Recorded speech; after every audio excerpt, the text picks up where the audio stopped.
Romeo and Juliet, Act 2.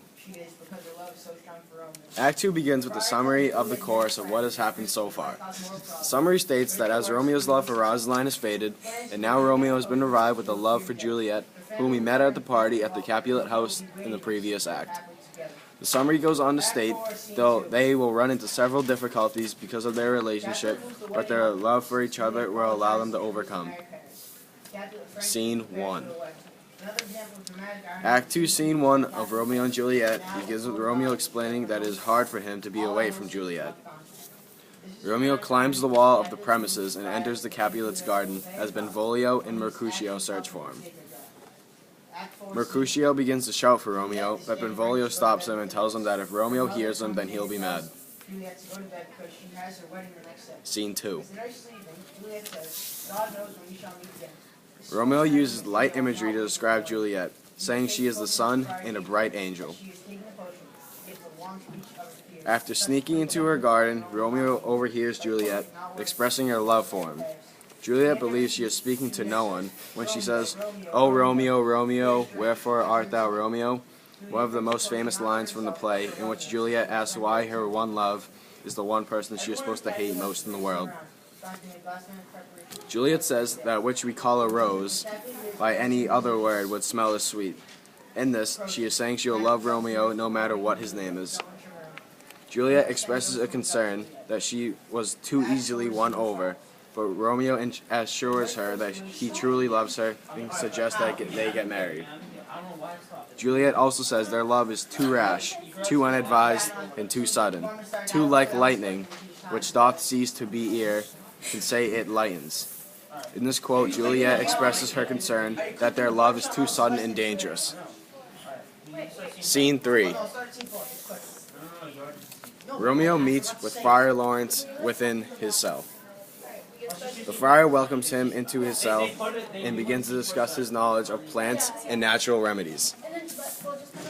The friar is then interrupted by Romeo, and he asks if he would be willing to marry Romeo with Juliet within the next day.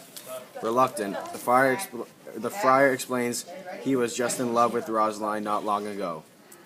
Thy old groans yet ringing in mine ancient years. Lo, here upon thy cheek the stain doth sit, of an old tear that is not washed off yet.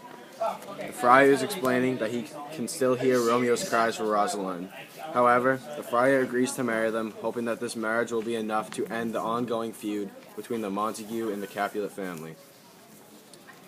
Even still, the friar is weary and warns Romeo, stating wisely and slow, they stumble that run fast, warning Romeo to take the whole situation one step at a time and not to rush through anything.